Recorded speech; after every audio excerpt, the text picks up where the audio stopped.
आपल्या परिसरातील ताज्या घडामोडी व अपडेट पाहण्यासाठी MJ न्यूजला सबस्क्राइब करा आणि बाजूला असलेले बेल आयकॉनवर प्रेस करा। सदैव ताज्या बातम्यांसह जुळून रहा MJ न्यूज सोबत। नमस्कार, आपण बघत आहोत MJ न्यूज। जाणून घेऊ परिसरातील काही विशेष घडामोडी। मी आपल्या सोबत दादाराव वाघ।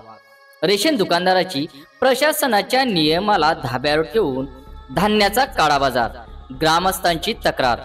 जामनेर तालुक्यातील शेडगाव येथील रेशन दुकानदारावर कारवाई करण्याबाबत समस्त शेडगाव येथील रेशन कार्ड धारक मंडळी यांचे तक्रारी निवेदन। शेडगाव येथील रेशन कार्ड धारक यांनी MJ न्यूज प्रतिनिधीशी रेशन दुकानदारांची तक्रार करताना रेशन कार्ड धारकांना धान्य मिळत नाही।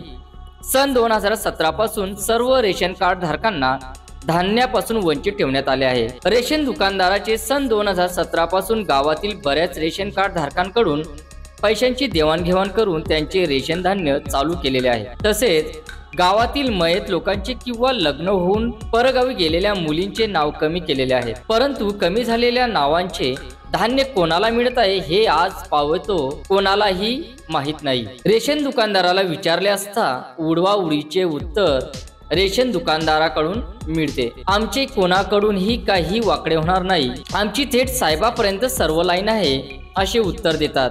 यामध्ये आता नेमके आपल्याला लक्षात येईल की नेमकं पुरवठा अधिकाऱ्यापर्यंत लाईन आहे की तहसीलदार, हा मुद्दा नेमकाने इथं ग्रामस्थांनी उपस्थित केलेला आहे। अशा रेशन दुकानदारावर उच्चस्तरीय सखोल चौकशी करून 7 दिवसाच्या आत कारवाई करण्यात यावी व रेशन दुकानदारांचे लायसन त्वरित रद्द करण्यात यावे। असे न झाल्यास आम्ही सर्व रेशन कार्ड धारक आमच्या मुलाबाळांसहित तहसील कार्यालय जामनेर येथे उपोषणात बसू असा इशारा देखील येथे शेडगाव येथील रेशन कार्ड धारक मंडळी यांनी प्रशासनाला दिलेला आहे।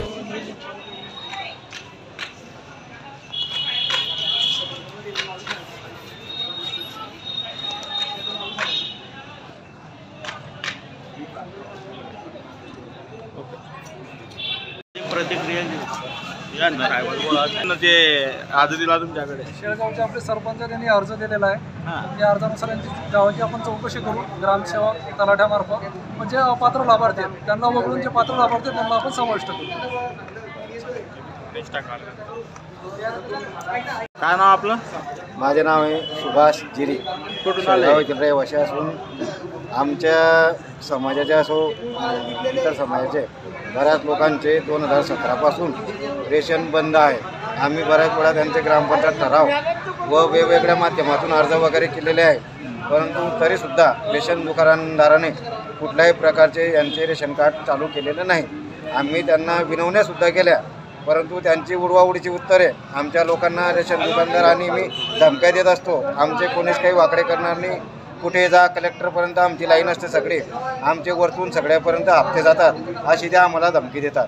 म्हणून रेशन दुकानदारावर अत्यंत सखोल चौकशी करून योग्य ती कारवाई करण्यात यावी व त्याचे लायसन रद्द करण्यात यावे। नाव काय असे रेशन दुकानदाराचे नाव सुरेश महाजन। याच्यावर कारवाई न झाल्यास आम्ही आमच्या लेकरा बाळांसहित उपोषणाला बसणार आहे। याची सर्व प्रशासनाने जबाबदार नोंद घ्यावी अशी मी सर्वांच्या वतीने विनंती करतो।